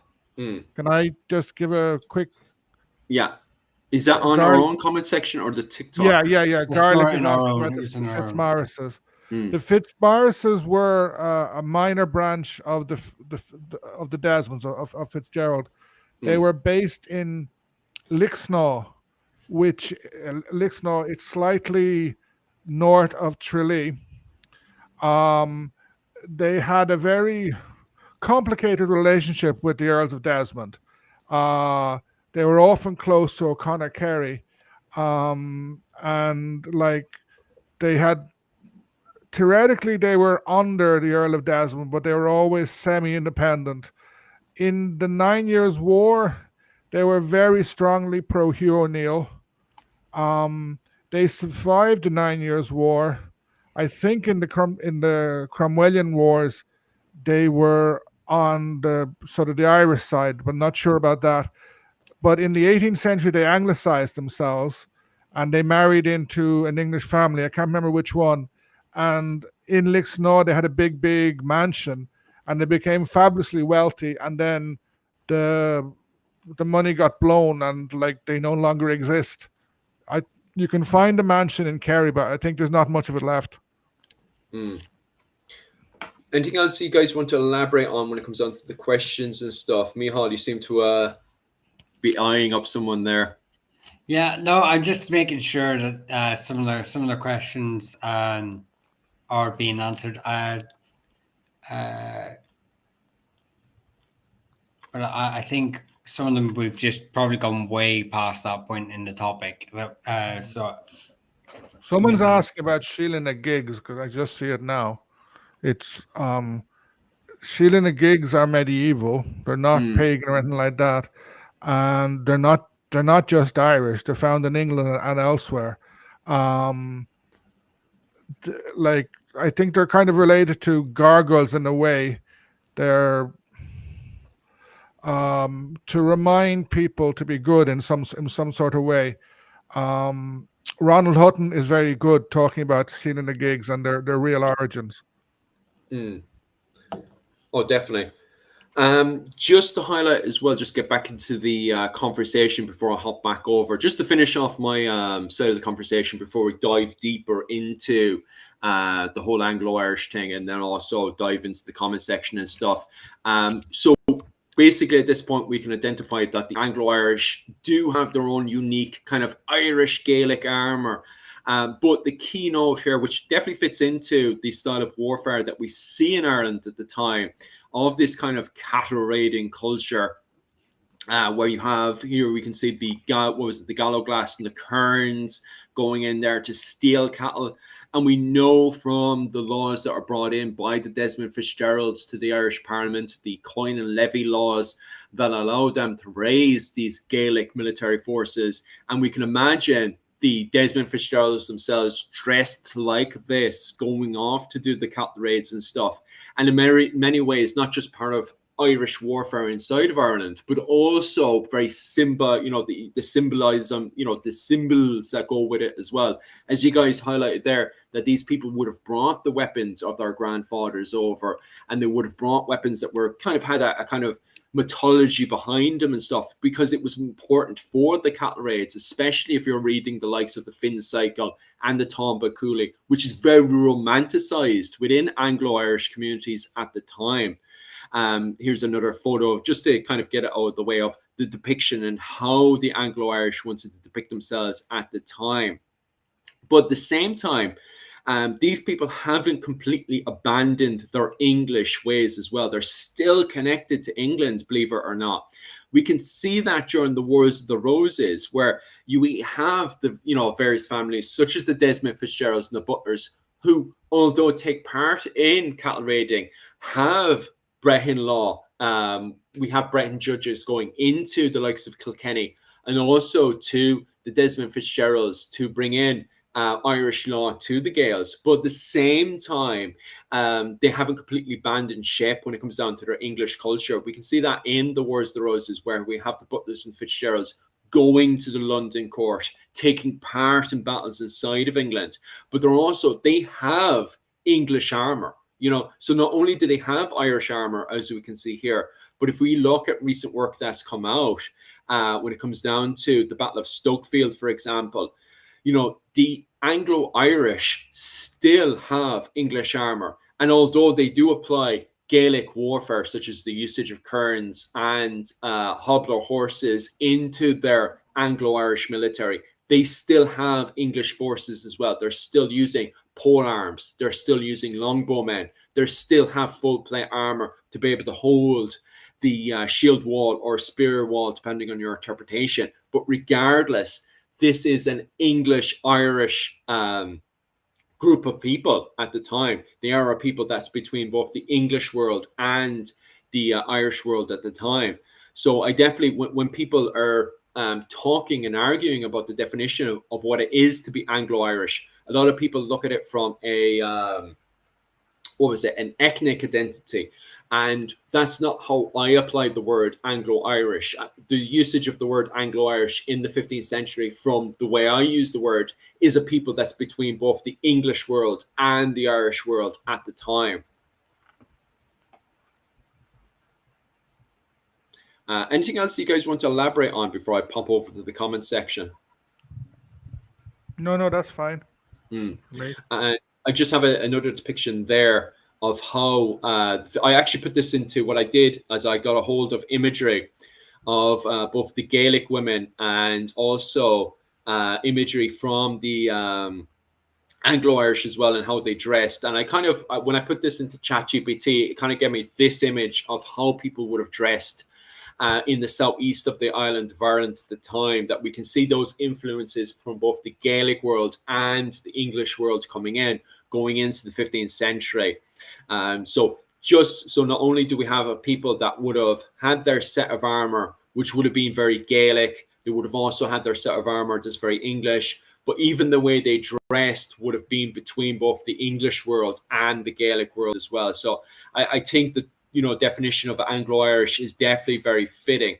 And that's another depiction of the way they would have dressed going into the later stages of the Wars of the Roses, going into the Tudor era as well. And another depiction of, this is a depiction of Gallowglass on the mainland of Europe, which is a lot of arguments and debates, because this is the artist at the time, a German artist. His name is literally popped out of my head. It's one of the most famous German artists in the world. Dürer. That's the one. Dürer wasn't using first-hand accounts of Gallowglass and Kern when he was doing this drawing. It was actually second-hand descriptions to him. So another man came up to him, described what Gallowglass and Kern looked like, and then he started drawing it. So this is not a first-hand account. But it's interesting as well, because at the time, we did have trade going between Kerry going into the Iberian Peninsula, and then from the Iberian Peninsula to Florence at the time. So it is in the world of possibility that we perhaps, I was talking to Rachel from the Creative Contessa about this, and she was highlighting the fact that if you have, various lords and stuff moving between Ireland to Florence, you still needed protection to go with them. And that's perhaps where Florentines may or may not have seen Gallowglass and Kern being bodyguards to the Desmond Fitzgeralds going to Florence. But that's up for debate and argument for sure. Hiram Morgan has written about this picture. He had a book full of illustrations that came out a few years back about the visit of the Habsburg guy who came to Kinsale, I think in 1518, Yeah. and he writes about that, and he shows where some of the armor and stuff is common to Europe, others is copied off pictures of Africans, um, and then the Irish, the famous Gaelic mantle, the Irish mantle, that was being exported to Europe. Yeah. So Dura probably had seen that because it it was regarded, I think, as a luxury item because it was a good export in exchange for wine and stuff. Mm. Um, Maybe see. I think this is an interesting comment as well, just to elaborate on, because to be honest with you guys, I just finished my main waffle for this week and everything on why I use the term Anglo-Irish and who the Anglo-Irish are. So I'll start digesting and eating away at the comments, and I'll also talk amongst the lads when they want to expand on whatever comments and stuff, or just the topic on who are the Anglo-Irish. So I'll start going through the comments there. Just starting off with this one here, maybe just see the Anglo-Irish families what had power as mini warlords, most likely thinking about gaining Ireland for themselves. I think the problem I have with that term is it's a little bit too simplified because of the fact that, as we've discussed before with the whole usage of king groups, that the problem is, especially when you look at the likes of the Desmond Fitzgeralds and stuff, is that they're very much molded into the society itself. Like the Desmond Fitzgeralds have, a lot of links between the O'Briens and the McCartys in particular, and then the McSweeneys when they immigrate into the Munster region. So the problem I have with that is this, and what was it, Owen O'Neill had brought it up as well when we were discussing this map of the 15th century, is that it's a bit too clean cut, this map is. And I have the same problem as well with this map. I had an entire rant on my short last week where I kind of just don't like these defining lines because they change not just every season, but they were blurred to even start with, because we have these king groups that are blurred amongst themselves between marriage alliances, fosterage, and also if you go into someone else's territory and take one of their sons as a hostage or daughter as a hostage, it kind of blurs between the communities. And like people going from one tower house over to another tower house, they could have easily bumped into one of their brothers or cousins or sisters, even if this is a completely foreign, kind of bloodline foreign clan to them. And at the same time, if you were to have a civil war amongst your own clan fighting over the title of Taoiseach, head chieftain, weirdly enough, it's a completely foreign clan that would come in and help you just because you were fostered into their family when you were about, the age of 7 to 14. It's funny, the thing of fosterage continued until the early 19th century in some places. Daniel O'Connell was fostered. Yeah. He was born in Carron House, which is just outside Carsavine. His father was sort of not very wealthy, but not poor. But his first 3 or 4 years of life, he was sent up to a basic to a peasant family in Foilmore, I think, which is up the mountains. So this tradition of fosterage kept going. I wanted to answer a question. Dennis has asked a question about the reigning English royal families having Gaelic blood in their ancestry, such as Princess Diana. Like I know that Queen Elizabeth, and therefore I've forgotten his name. Whoever the king is now, Charles. Oh, Charles, yeah. Yeah. They are descended from Brian Boru, because the Earls of Thomond became very, very, very anglicized and are still are, and they married in. Like you take anyone, all the British royal family, they have German blood, they have Greek blood, they have Irish blood. Sort of, there are a lot. I know that. I think Diana could be descended from the Butlers. Yeah. There actually, it was what was it? When I was in University College of Cork, it was Brian O'Shea, who actually, funny enough, is the head of the O'Shea clan. He was in university at the time arguing about the link between Princess Diana and the Butlers, that there is actually, and it goes back to they've been heavily connected to each other since the what was it called, the Boleyns, wasn't it? It Yeah, was the Yes, Boleyn, Boleyn yes, the stuff. Yeah, Butlers, Lynn's, yeah. yeah, and yeah, actually the Butlers, some are descendant of William Marshall as well, because yeah. all these people they married each other. Mm. Like the O'Neills married into Kildares a few times, so all Uh, these elites married each other, and so you have everybody's related to everybody. well, that's the thing I try to, because someone said before about William the Conqueror uh, and how my family came across William the Conqueror, and I said to them basically, William the Conqueror only handed out 10 earldoms. There was only 10 earldoms in the whole of England and 170 baronies. Mm. So there's 100. Now some of these might have been a couple of baronies to a family or cadet branches of the same family, but you're effectively looking at 180 families. Let's just say, but let's break it down to 150 for a cleaner argument, right? Mm. 150 families 1,000 years ago. And considering that when you get past sort of like 10 generations, you have multiple line, you have the same names appear in the same line over and over again, because there's just more people.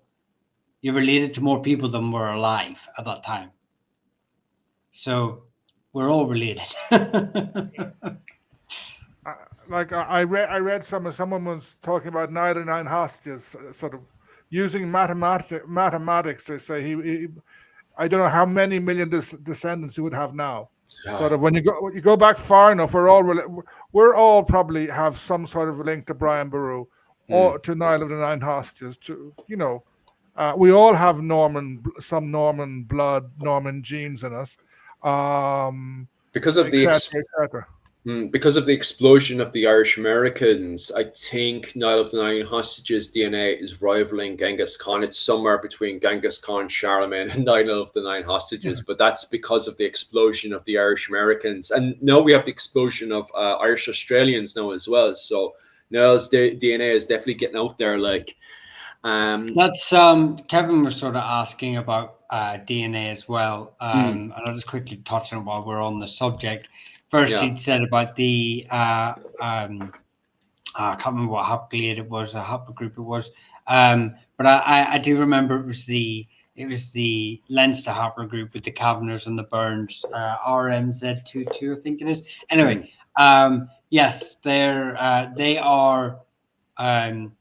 Most, if you're finding Norman and Welsh surnames or names attributed with Norman, Welsh, English, Scottish surnames, but they have traditionally Leinster haplogroups or clusters that are associated with Irish Gaelic sort of peoples.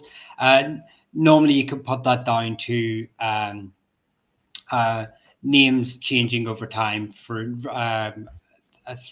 homogenization, through a multitude of reasons, marriage, taking maternal names, just taking on a name of your overlord. There's a million reasons, and they're not always non-paternal events like children outside of wedlock, etc.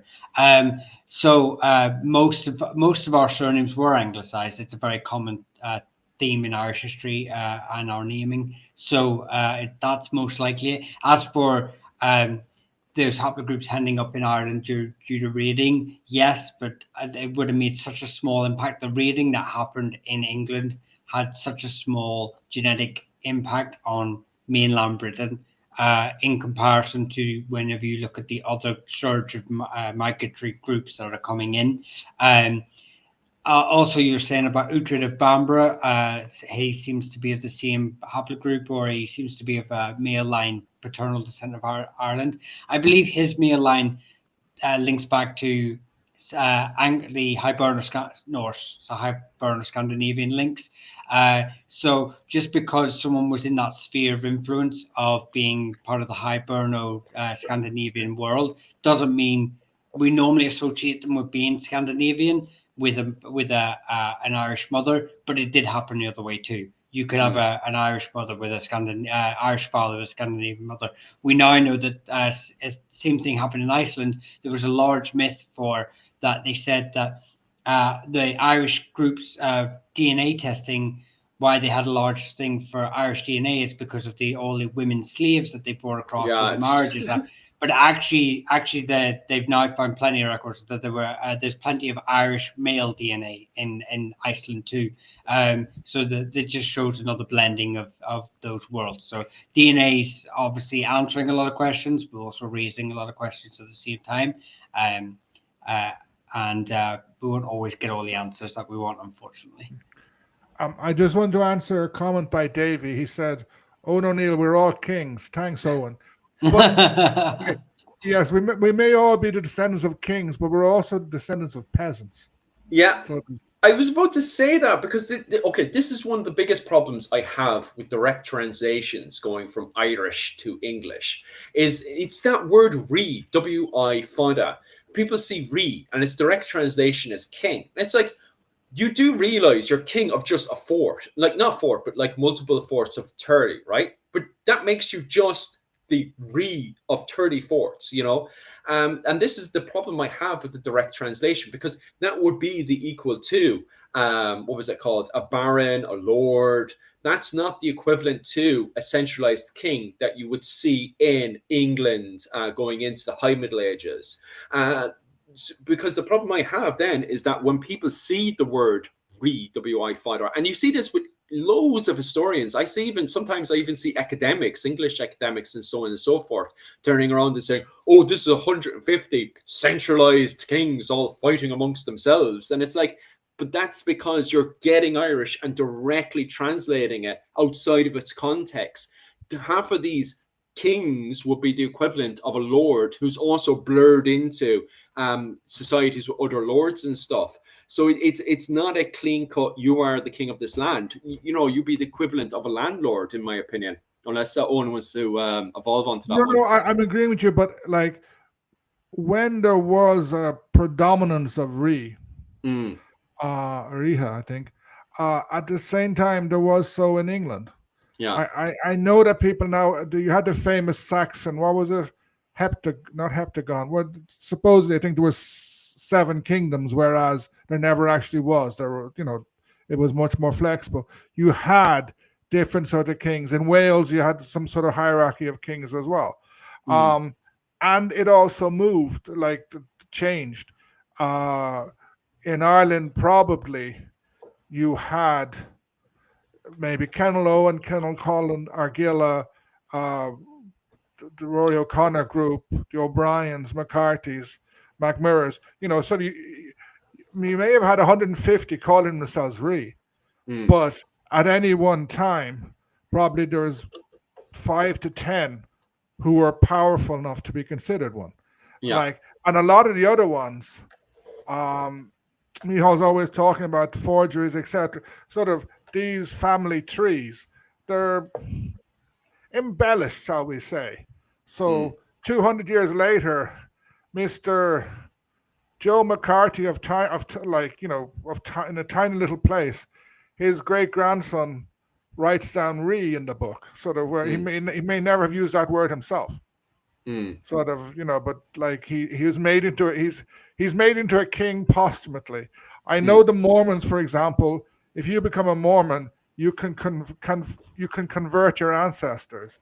So this was like that. You were giving your ancestors royal and noble titles. A book I definitely would advise people to get, and it shows you ranks. It's not a case of what was it called? You have like what was it? Barons, dukes. What was it? Sorry, barons, dukes, or no, it's the other way around. Sorry, barons, barons, earls, dukes, and then you have the king on top. It's more of a rank system. Like my Irish now has gone completely out the window, but I would definitely pick up Fergus Kelly's Early Irish Law, which explains how the rank system works. much more easier than what I'm trying to explain now. And it explains like, okay, so you have this much cattle, you have this much ring forts and stuff. So you go into this bracket of the rank system in Ireland, and that it's not a clean cut, oh, well, I'm king, so I'm, centralized and lord of this land itself. You're tied into the land. And also on top of that, there is a land, an entire rank system. But as you were highlighting there, Owen O'Neill, you're still talking about, when it comes down to the word re compared to the late medieval period, the early medieval period is still a period that's dominated by warlords that we can see not just in Ireland, but you see in England and the mainland in Europe. And it's not until we see the arrival of Charlemagne with his little Charlemagne Renaissance that we start to bring in more ideas of centralization, which does start to seep into Ireland going into the Viking Age, where we start to see the word in the Annals of Ulster, we start to see the word re-Éireann popping up, and the usage of more of the, king of the island of Ireland rather than, the king of the Gael, which I think it is interesting in itself, especially with the arrival of the Scandinavians onto the island, that we kind of, it's funny because at the same time, Brian Boru kind of becomes the only person that really, perhaps maybe even Flann Sinna at some stage, starts to bring in more centralized ideas, but you still have a lot of people that want to keep to the classical warlord kind of Ireland of the early medieval period, and there's kind of a resistance to change in many regards. But God, it's a complicated question I can literally talk about all day, but it's still a good point that when you're having a discussion about the early medieval period, you're still dealing, to simplify it, you're still dealing with an era of, warlords and I am the man with the biggest stick. And when we use the term in most of these conversations online, to simplify the conversation down to its very maximum, when we're using the term High King, we're basically saying, okay, so this is the guy with the biggest stick at this, particular time. Because even the Annals of Ulster and the usage of, Re-Roic amongst the Enail Confederation, that understanding of that title, geez, that changes so much throughout the 200 years, even in the early medieval period. Because one minute they're just, the man with the biggest stick living in Tara. Sometimes they have full control of everyone who identifies as the Enail. And sometimes they're even able to push out to the likes of Munster and over to Connacht and enforce their cattle tribute there. So even these titles that they give themselves amongst the early medieval period changes depending on the conversation and the era that you're talking about. Yeah, that's me trying to simplify everything. No, it's true. It's true. Like Owen said, people embellish even if you're. So you a great example of the embellishment of it, as well as if we look at the medieval Greek sort of pottery and their representation of the Iliad, and they use in the armor for that time period to show the story of what's happened during the Iliad. But obviously anyone who's knows anything about Bronze Age armor, it looks nothing like the phalanx that we would see, units that we would see later on, and the hoplites and whatever. So, and that sort of terminology can be used in Irish mythology. When people were writing their own descriptions of their own ancestors, they're using concepts and language for their time period rather than how it's been represented in the time period of Niall Nogalach. We now see, when they write about Niall, they're sort of saying he's this king of Ireland. He was probably no more than a warlord of a very small segment of Northern Ulster, as the northeast or northwest, sorry, or maybe Rathcruin, if you want to go for that. The Enail sort of come from Rathcruin in northern Connacht. The same applies to even the Bible. The King David, where he's sort of this embellishment, and actually he was probably just a warlord of a tiny settlement.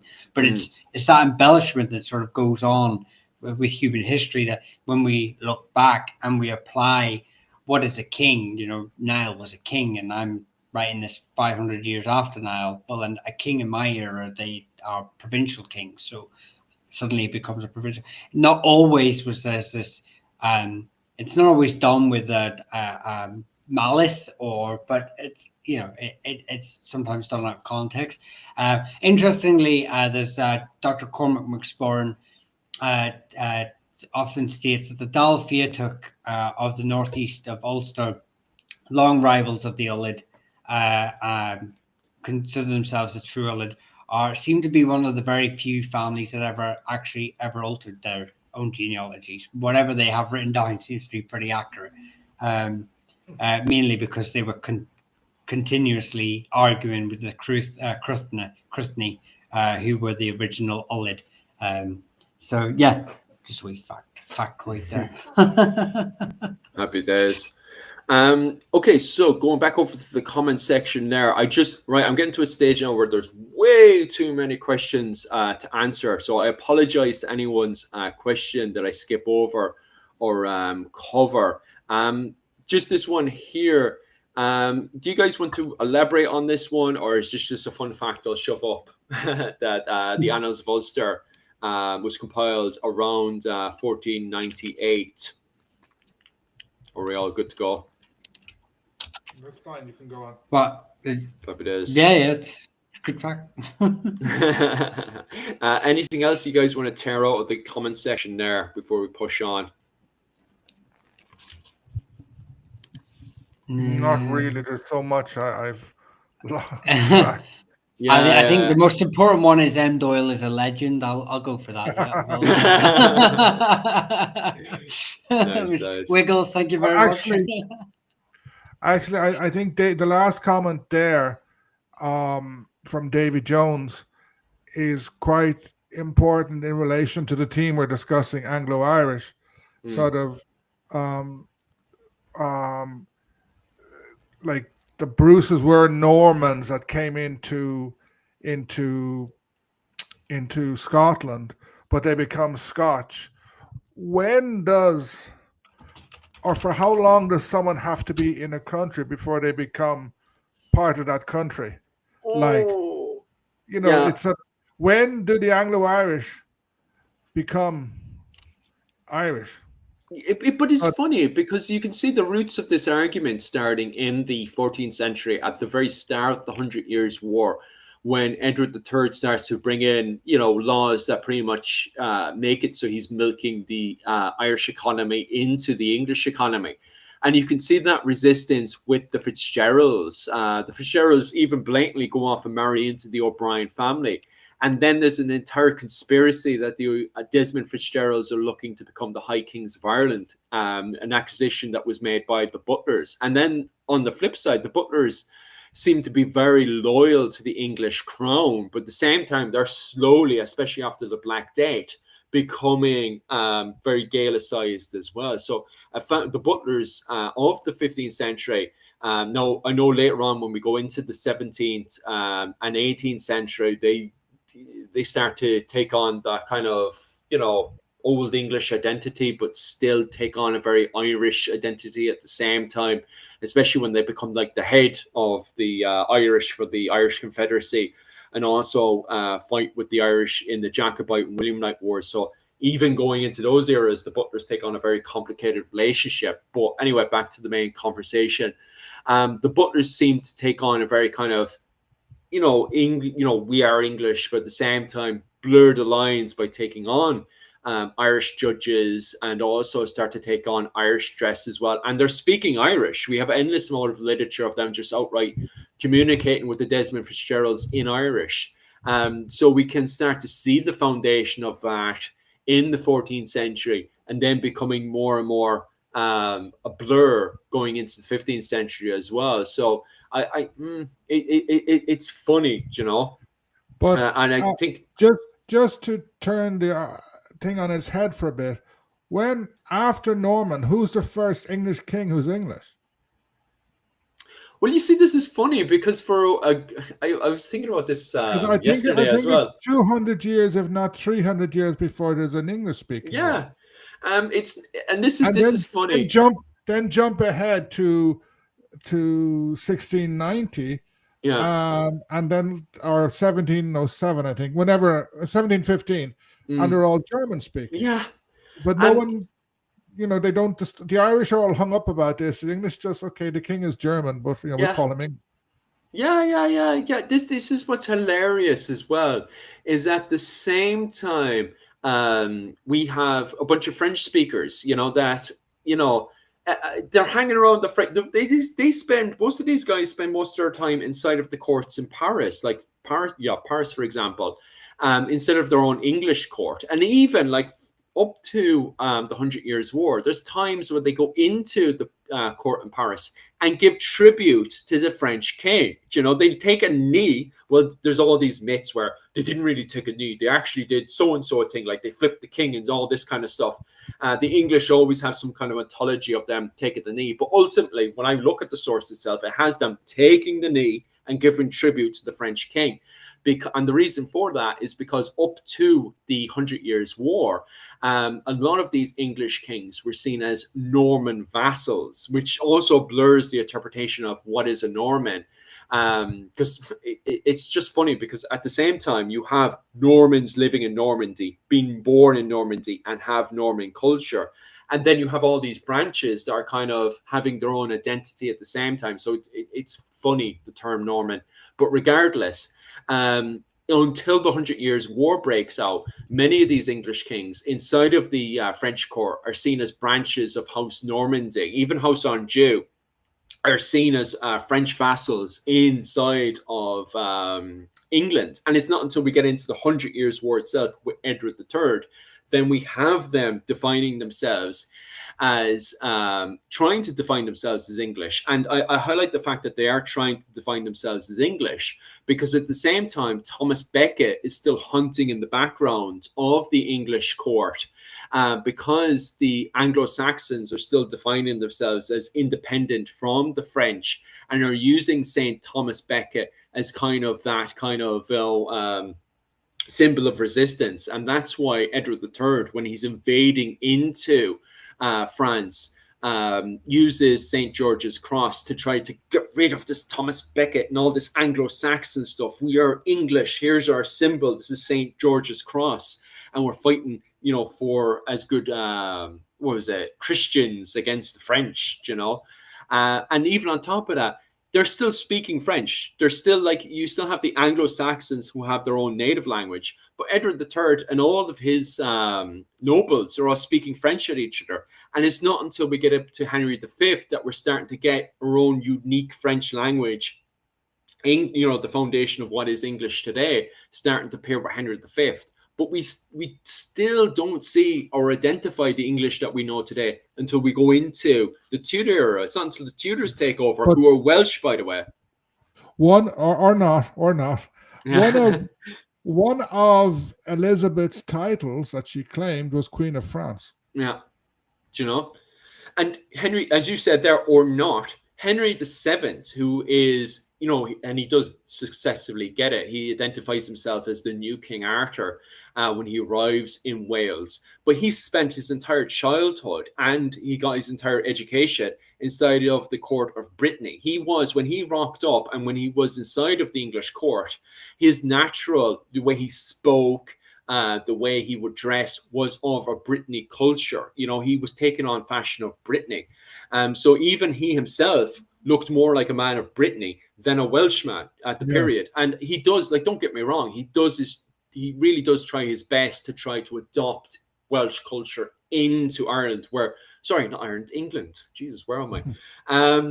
So where his predecessors had done everything to try to completely obliterate Wales, Henry VII, on the other hand, he does his best to try to bring Welsh culture into our English culture, but he completely fails, because in reality, this is a man from Brittany. It's not from Wales. And he can't even speak the Welsh language. Well, he can to a certain degree, but not to the standard of the Welsh themselves. He doesn't even have a Welsh language, accent. He's got a Brittany accent. So it's funny, and then his sons, Henry VIII, he does have a son. His first son is called King Arthur, and he's meant to be the person, once again, to bring up this flame of, hey, we're Welsh people. We are the true British people. Look at us. We've taken back our island. But because his son passes away, you've got Henry VIII, who's once again a full-on Englishman, you know, and that's where we start to I get want more to of a challenge foundation of that. what it is to be English. Go on there, I Michal. will. He is a full on. I'd say his daughter was Mm, more for the, but we do see a lot of Welsh descended nobility mm, being given land and titles in England, and Henry does bring in cousins of his from the Ap Tudor line and the Griffith mm. line that are related to his wider king group. In fact, Cromwell's family, paternal family, were brought across from Wales. So Oliver Cromwell, Ah, whoever doesn't know, is actually paternally from the Welsh royal line of Gwynedd, I believe. And his family were brought across to so the Huntingdon areas by the Tudor monarchs. So what you're he saying there, does. Michal, is that we should have our natural hatred towards the Welsh, not the English. No, a natural hate for Welshmen who try to be English, maybe. All right. So Southern Wales. No, I'm sorry to offend Yeah, I was anyone. about to say that, but I was like, better not go past that line there. We're starting World War in the comment section. That's it. It's all kicking off in Wales because. No, but yes. So it's yeah. There's again. It just shows that he's trying to. Again, They're in this space of constantly straddling these two worlds, creating, and it obviously gets more complicated as we start to go into the Axis Union. You know, and how people could consider themselves later on British, and that it's an amalgamation of four nations effectively, but we're all speaking one language. Our courts in London, when you actually whittle it down, how much of that is actually the four nations and what, or just England. So it's a continuing shift of this waxing and waning of, and our political elites trying to sort of straddle that sort of boundary between, because normally it's all because the people they're lording over, most of them are from a different societal group than them. So Mm. they're having to play this game of, appeal to the nobility who make up the small percentage of, and maybe lean towards a specific group outside of the natural area, whether it be French, Scottish, Irish, and the having to appeal to the peasants or the I can't remember the Rome plebs. That's the word I was originally looking for. The plebs. Mm, mm, mm. Okay, so is there any other comments that you guys want to go over before we finish up today's waffle? Well, live stream anyway, about No, who are the I'm fine to Anglo-Irish. finish up. Happy It's days. midnight, so Oh, Yeah, well, yeah. yeah, time for There the you Irish to go go. to bed. Okay, right, lads, we have to be saying goodbye, good night to most of you lads, because I'm keeping a whole load of you lads up tonight. Michal, anything else you want to say? we'll turn into pumpkins in a minute. Michal, anything else you want to elaborate before I finish up there? Yeah. First, I'll just say, If you, by the way, comment section, if you want to say something, say it quick there. I see comment section saying, wait, I haven't done my comment yet. Go on anyway, Michal, what you need to say. Yeah. No, someone was just saying Cromwell's name was actually paternal name was William. Yes, he took the Cromwell surname from his maternal. I think it was his maternal uncle, his mother's side, who was the Duke or Earl of Hereford or something. He was a to-do family, but he was raised under him, so he took his name. Yeah, they were the App Williams family. I'll just say thank you to Wayne Callahan for the gifted sub on YouTube. But and that's it really. Happy days. Okay, guys, we are going to be back next week again. Owen, Michal, do you want to meet up at 9 o'clock Irish time or 10 o'clock Irish time for next week? Because I can adjust it there on the live stream if you guys want to. Nine is fine for me. 9 o'clock, okay.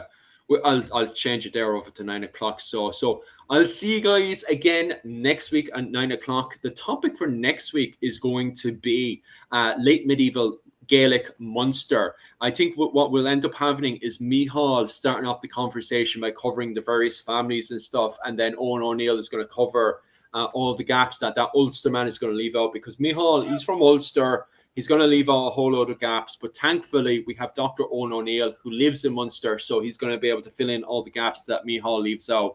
So all the boring stuff. So if you have any family or clan links to Munster, please, please, please come next week. I don't want to hear about like 3 weeks' time where you guys are asking, you never covered Munster. We are covering Munster. We're covering next week. So we're going to go into the detail of all those clans and families in late medieval and the politics as well of late medieval Gaelic Munster. So we're going to focus on the likes of the O'Briens and the McCartys and all those Gaelic families in between.